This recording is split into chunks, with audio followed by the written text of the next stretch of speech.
নমস্কার বন্ধুরা, প্রিয়পর্ণার হেসেল ঘরে সবাইকে স্বাগত জানাই। আজকে আমি দেখাবো কুলের আচার রেসিপি। আজকে এই রেসিপিটা একদম ছোটবেলার কথা মনে পড়িয়ে দেবে। আমরা স্কুলে যেতাম আর আচার কাকুর দোকান থেকে যখন এই কুলের আচারটা খেতাম তখন আমাদের খুব ভালো লাগতো আর মনে হতো আর একটু বেশি পয়সা থাকলে মনে হয় বেশি করে কিনে খেতাম। ঠিক সেই টেস্টের রেসিপি নিয়ে আজকে আমি চলে এসেছি। তো চলুন দেখে নিন ভিডিওটা। তো প্রথমেই আমি এখানে 500 গ্রাম কুল নিয়ে নিয়েছি আর কুলটা আমি প্রায় 3-4 দিন ধরে রোদে ভালো করে শুকনো করেছি। বাজারেও এই কুলটা আপনারা অ্যাভেলেবেল পেয়ে যাবেন। তো এখন এই কুলটাকে আমি হালকা একটু গরম জল দিয়ে আর নুন দিয়ে ভিজিয়ে রাখবো প্রায় 1 ঘন্টার মতো। আর এখানে আমি 300 গ্রাম আখের গুড় নিয়েছি। তো গুড়টাকে প্রথমেই আমি কড়াই জল দিয়ে একটু ফুটিয়ে নেব, কারণ বাজারের কেনা গুড় অনেক নোংরা থাকে এই গুড়ে।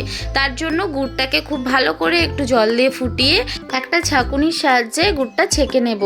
এরপর কড়াইয়ের মধ্যে একটা ভাজা মশলা তৈরি করে নেব। এর মধ্যে আছে গোটা জিরে 1/2 চামচ, গোটা ধনে 1/2 চামচ, মৌরি 1/2 চামচ, আর আছে কালো জিরে 1/2 চামচের একটু কম, আর রয়েছে 2টো তেজপাতা, আর রয়েছে 3টে শুকনো লঙ্কা। এবার ফোড়নগুলো খুব ভালো করে ভাজা হয়ে গেলে আমি এটা ছেঁকে রাখবো। এরপর দেখুন এখানে কুলগুলো একদম ডবল হয়ে গেছে ফুলে, আর এর মধ্যে না যে বোটাগুলো থাকে সেই বোটাগুলোকে খুব ভালো করে পরিষ্কার করে নেব। আর হ্যাঁ, অবশ্যই কুলগুলোকে খুব ভালো করে জল দিয়ে 2-3 বার ধুয়ে নেবেন, কারণ কুলের মধ্যে অনেকটাই নোংরা থাকে। এরপর কড়াইয়ের মধ্যে সামান্য পরিমাণ তেল দিয়ে তার মধ্যে দিয়ে দেব 5 ফোড়ন। 5 ফোড়ন খুব ভালো করে ভাজা হয়ে গেলে এর মধ্যে কুলগুলো দিয়ে দেব। কুলগুলো না খুব ভালো করেই নাড়াচাড়া করে নিতে হবে। এই সময় না কুলটা চাপা দিয়েই রান্না করতে হবে, তাহলে কি কুলটা খুব তাড়াতাড়ি সেদ্ধ হয়ে যাবে। তো আমি চাপা দিয়েই প্রায় 15 থেকে 20 মিনিটের মতো নাড়াচাড়া এটা করেছি। আর কুলটাও প্রায় অনেকটাই সেদ্ধ হয়ে গেছে, আর কুলটা থেকে অনেকটাই ছেড়ে আসছে যে কুলের যে পাল্প থাকে সেই পাল্পটা। আর এরপর আমি যে গুড়টা রেখেছিলাম সেই গুড়টা এর মধ্যে দিয়ে দেব। আর এখন গুড় আর কুল খুব ভালো করে নাড়াচাড়া করতে হবে। এরপর 1/2 চামচ পরিমাণ নুন দিয়ে দেব। গুড়ের বদলে চিনি দিয়েও এটা করা যায়, তাহলে অন্যরকম একটা টেস্ট হবে। আমরা যে আচার কাকুর কাছ থেকে যে কুলের আচারটা খেতাম ঠিক এই রকমভাবে বানালে সেই টেস্টটা আপনারা পেয়ে যাবেন। তো চাপা দিয়ে খুব ভালো করে এটা নাড়াচাড়া করতে থাকবো। ততক্ষণ পর্যন্ত নাড়াচাড়া করতে হবে যতক্ষণ না কুল আর গুড় একসাথে মিশে আঠালো ভাব না আসছে।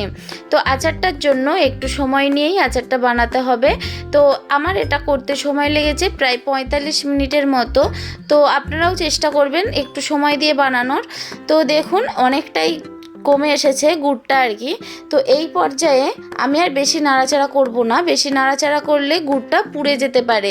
তাই এই পর্যায় থেকে আমি এখন যে ভাজা মশলাটা করেছিলাম সেই ভাজা মশলাটা এর মধ্যে দিয়ে দেব।